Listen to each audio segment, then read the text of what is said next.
حضرت خدیجہ رضی اللہ عنہا اور ان کی خواتین نے دیکھا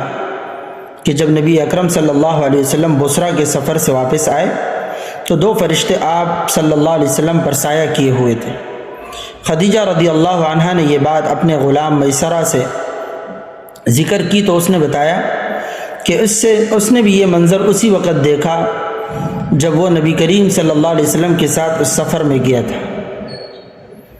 تو حضرت حلیمہ رضی اللہ عنہا نے دیکھا کہ ایک بادل نبی کریم صلی اللہ علیہ وسلم پر سایہ کیے ہوئے تھے جب آپ ان کے پاس تھے،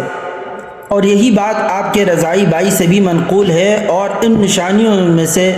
یہ بھی ہے کہ نبی اکرم صلی اللہ علیہ وسلم اپنی بعثت سے پہلے ایک سفر میں ایک خشک درخت کے نیچے ٹھہرے تو اس کے ارد گرد ہریالی ہو گئی، درخت سرسبز ہو گیا، اس کی شاخیں جھک کر آپ صلی اللہ علیہ وسلم پر سایہ کرنے لگی، اور یہ منظر وہاں موجود لوگوں نے بھی دیکھا۔ اور اسی طرح ایک دوسری روایت میں ہے کہ درخت نبی کریم صلی اللہ علیہ وسلم کی طرف جھک گیا یہاں تک کہ اس نے آپ صلی اللہ علیہ وسلم پر سایہ کر دیا۔ اور اسی طرح یہ بھی منقول ہے کہ بعثت سے پہلے ایک سفر میں آپ صلی اللہ علیہ وسلم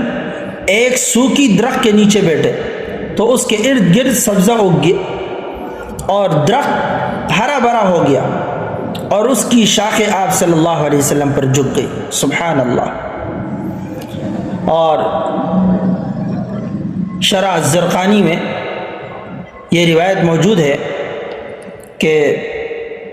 جس طرح آتا ہے نا کہ درخت خود آپ صلی اللہ علیہ وسلم کی طرف جھک گیا یہاں تک کہ اس نے آپ صلی اللہ علیہ وسلم پر سایہ کر دیا، جیسا کہ ان اختہ الشیمہ بنت حلیمہ رأتہ فی الظہیرۃ وغمامۃ تظلہ اذا وقف وقفت واذا سار سارت۔ آپ صلی اللہ علیہ وسلم کی رضائی بہن حضرت شیمہ بنت حلیمہ رضی اللہ عنہا آپ صلی اللہ علیہ وسلم کو دوپہر کے وقت دیکھا اور ایک بادل آپ پر سایہ کر رہا تھا، جب آپ صلی اللہ علیہ وسلم اذا وقف وقفت رکتے تو وہ بھی رک جاتا، واذا سار سارت، اور جب آپ صلی اللہ علیہ وسلم چلتے تو وہ بھی ساتھ چلتا۔ سبحان اللہ۔ رسول اکرم صلی اللہ علیہ وسلم کا سر مبارک اللہ کی طرف سے بے عیب، خوبصورت اور کمال سے آراستہ تھا۔ دھوپ میں آپ صلی اللہ علیہ وسلم کے سر پر بادل کے ٹکڑے کا سایہ کرنا، فرشتے کا آپ صلی اللہ علیہ وسلم کو حرارت سے بچانے کے لیے پروں سے سایہ کرنا، یہ آپ ہی کا امتیاز ہے۔ آپ صلی اللہ علیہ وسلم کا یہ سر اپنی موزونیت، اعتدال اور عقل و علم کی گہرائی کی علامت تھا، جو آپ صلی اللہ علیہ وسلم کی عظمت اور سرداری کا پتہ دیتا تھا۔ آپ صلی اللہ علیہ وسلم کی زندگی انسانیت کی فلاح کے لیے وقف تھی۔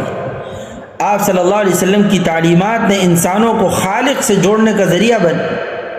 آپ صلی اللہ علیہ وسلم کی شخصیت آج بھی لوگوں کے دلوں میں روشن ہے، اور آپ صلی اللہ علیہ وسلم کے بعد بھی آپ کی رہنمائی سے نسلیں فائدہ اٹھا رہی ہیں۔ صلی اللہ علیہ وسلم۔